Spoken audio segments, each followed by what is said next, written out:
નમસ્કાર દોસ્તો, સ્વાગત છે તમારું જોબ ક્રેક ચેનલમાં. જો તમે ધોરણ 10 પાસ છો અને સરકારી નોકરીની શોધમાં છો તો આ વિડીયો માત્ર ને માત્ર તમારા માટે છે.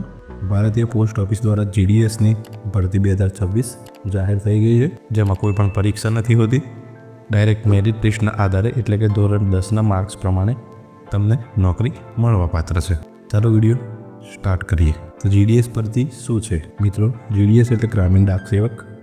આ ભરતી ભારતીય પોસ્ટ વિભાગ દ્વારા જાહેર કરવામાં આવે છે, જેમાં નોકરી સરકારી હોય છે અને સ્થિર હોય છે.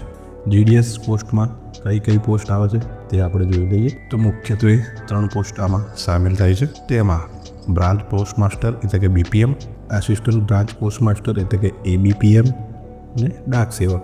આ 3 પોસ્ટ GDS ભરતીમાં આવે છે. ત્યારબાદ આપણે કુલ જગ્યાની વાત કરીએ તો જગ્યા ટૂંક સમયમાં જાહેર થશે.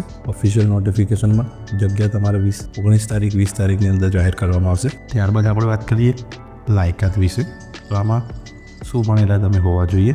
તો માત્ર ને માત્ર 10 પાસ ઉમેદવારો આ ભરતીમાં ફોર્મ ભરી શકે છે, જેમાં ગણિત અને અંગ્રેજી વિષય ફરજિયાત છે.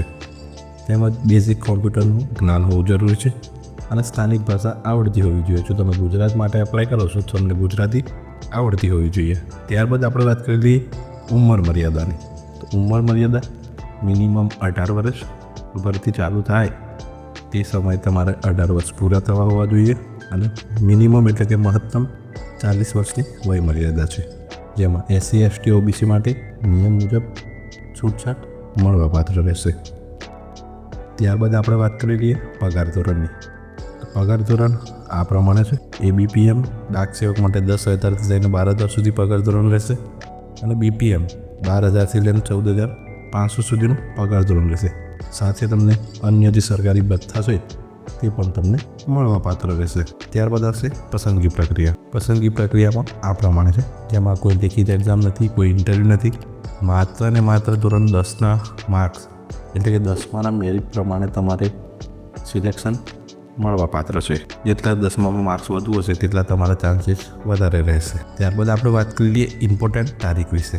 તો હાલ નોટિફિકેશન પ્રમાણે 20/1/2026થી ઓનલાઈન ફોર્મ ભરવાના શરૂ થશે અને 2/2/2026 સુધી તમે ઓનલાઈન અરજી કરી શકશો. ત્યારબાદ આપણે વાત કરી લઈએ ચલણ વિશે.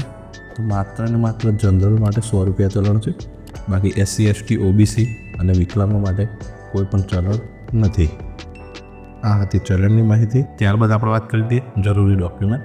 તો તમારે ભરતી 20 તારીખે ચાલુ થવાની છે, તેની પહેલાં તમારે આ બધા ડોક્યુમેન્ટ રેડી રાખવા, જેથી તમને ફોર્મ ભરવામાં કોઈ પણ અવગડ ના પડે. ડોક્યુમેન્ટ આ પ્રમાણે રહેશે: ધોરણ 10ની માર્કશીટ, આધાર કાર્ડ, જાતિનું પ્રમાણપત્ર જેને લાગુ પડતું હોય એના માટે, કોમ્પ્યુટર સર્ટિફિકેટ, પાસપોર્ટ સાઇઝનો ફોટો અને સહી. તો આટલા ડોક્યુમેન્ટની તમારે આ ફોર્મ ભરવા માટે જરૂર રહેશે. જો તમને આ માહિતી ઉપયોગી લાગી હોય તો વિડીયોને લાઇક કરજો. ચેનલ પર નવા હા તો ચેનલને સબસ્ક્રાઈબ કરજો અને તમારા મિત્રોને પણ આ વિડીયો શેર કરજો. ચાલો મળીએ નેક્સ્ટ વિડીયોમાં.